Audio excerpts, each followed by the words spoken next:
things could not have started better for ASU on Saturday night against Mississippi State. They had a defensive touchdown, multiple rushing touchdowns, and they headed into halftime up 27-3. They scored on their first possession in the third quarter, but then they saw no more points throughout the game. And Mississippi State started to chip away and chip away and chip away. And diehard Sun Devil fans that go way back to 2005 might have been thinking, oh no, is this LSU all over again? But the defense stood strong, and Cam Skattebo had a record-setting night, and his longest run of the night helped seal the victory. And ASU got their first win over an SEC opponent in program history, beating the Bulldogs 30-23. That was fun. You can ask these guys up front. I mean, bullying dudes, grown men that are 300 pounds, that's fun to us. That's fun to the front five, the front seven, and a running back. The quarterback probably hates it. He probably likes watching. But, I mean, he didn't complain one time the whole game.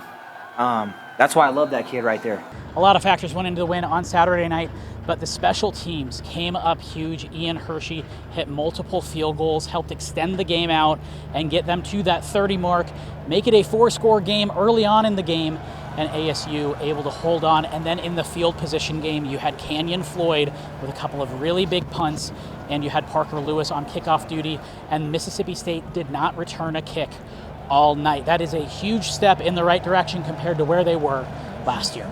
His kick at the beginning of the third quarter was crucial. That's what made it a 4-possession game. And that was a critical kick just in terms of the thought process of what they have to do offensively now. I mean, they didn't return one kickoff. Boots it out, boots it out, boots it out, and our punts were clean. And they were fast, and they were coming after him. I mean, they were all out pressure, and they knew we weren't going to fake it with that lead backed up, right? And they were coming after it, and it was great for our guys to see max pressures, and we can still get it off. Doesn't matter what they bring. If we do it right and you just do your job right, you'll never get a pump blocked. There's usually a little bit of a give and take. When the run game is good, sometimes the passing game suffers, and vice versa. For Sam Leavitt, he only had 69 yards on the night, 10 of 20, but he made some big strides in the rushing game, and ASU's reliance on Cam Skattebo in the second half meant Leavitt wasn't throwing often, and Kenny Dillingham believes that because of his coaching, his freshman quarterback was out of rhythm. I got a little stubborn probably with Coach Arroyo. I probably put too many handcuffs on him just in terms of I want to run the ball. And I got to do a better job because I feel like that's why our offense stalled. It wasn't anything with Coach Arroyo. It wasn't anything with Sam. It was me kind of putting handcuffs on us. And I got to get out of their way.